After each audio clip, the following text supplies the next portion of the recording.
Hello everyone. Welcome back to another episode where we continue our journey through Unreal Engine. Today, we'll be exploring the essential data types in Blueprint and learning how to create and utilize variables in C++.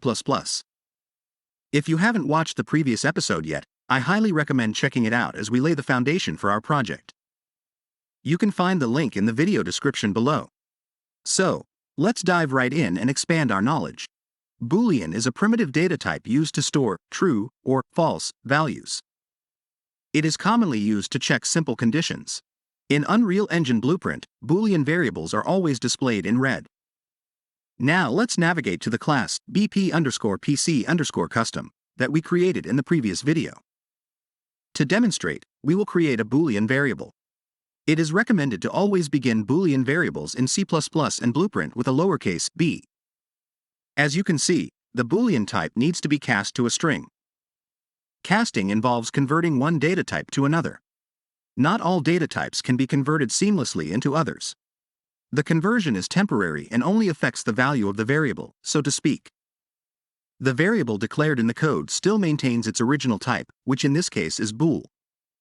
We are only taking the value of the Boolean variable, converting it to a string, and displaying it using the printString node. Byte is another type of integer, just like integer and integer 64. While integer 64 takes up 8 bytes, integer is only 4 bytes, and byte is logically 1 byte or 8 bits in size. All three represent whole numbers. It's worth noting that integer and integer 64 are automatically signed, meaning they can represent both positive and negative numbers.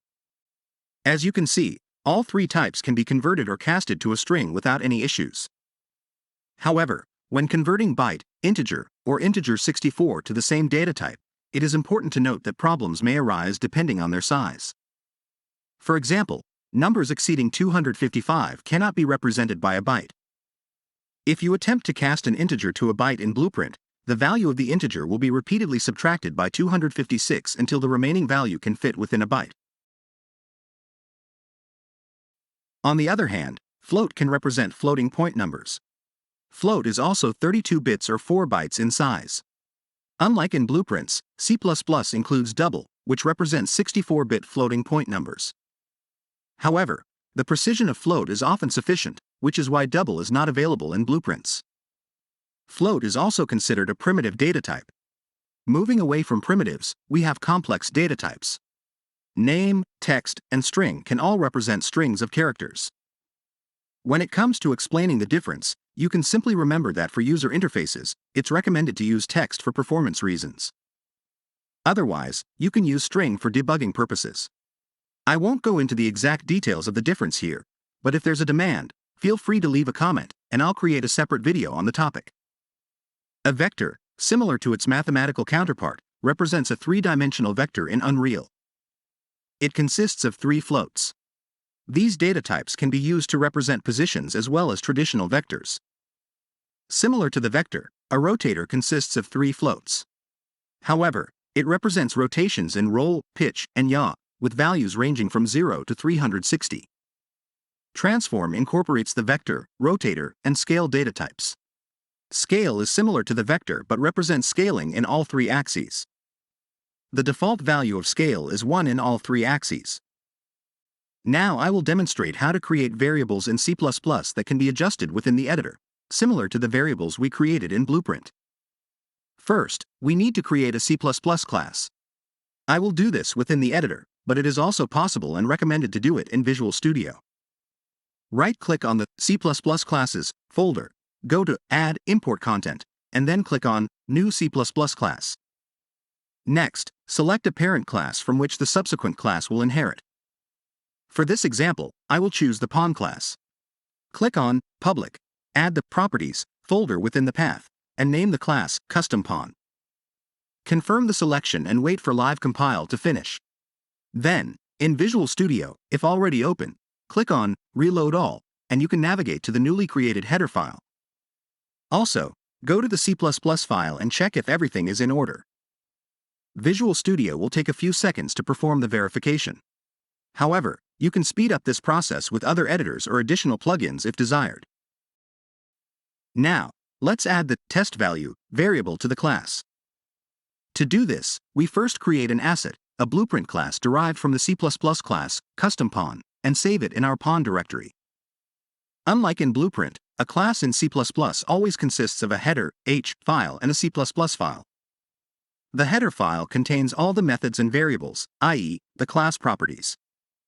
The C++ file, on the other hand, contains the logic, i.e., what the methods defined in the header file should do. Usually, only the header file is visible externally, while the C++ file remains private or even both. However, it is recommended to set the header as public, although this is context dependent. Now, within the header file, we create the variable by first adding a properly formatted comment, as seen. The comment content can serve as a hint displayed within the editor. Then we write uProperty to let the engine know that it is used for the game, not just the engine itself. To make it visible and editable in Blueprint, we add Edit Anywhere and Blueprint Read Write. This allows us to modify the variable in Blueprint classes and instances and read-write its value through logic. We can also add an optional tag called meta to restrict the value in the editor, using clamp min and clamp max to set minimum and maximum limits. Finally, and most importantly, we specify the data type and variable name. Afterward, we can compile. If there are any error or warning messages, you can check if the compilation fails. If not, you can ignore them. If there are errors, I recommend repeating the previous steps as they should compile without errors. As you can see, a new editor opens during compilation, and we can find the test value variable of the BP_custom pawn class within the editor. We notice that even though the minimum is set to 1, the default value is 0. This can be easily adjusted by going to the C++ file, custompawn.cpp. There, we find a constructor, which is named a custom pawn, instead of Blueprint's naming convention. Here, we add test value equals 1, as shown. Compile, and you will see that the value is now 1. Thank you for watching, and I hope you enjoyed the video. Feel free to leave your feedback in the comments section below. In the next episode, we'll explore more crucial data types and delve into local and global variables. Stay tuned for another exciting session.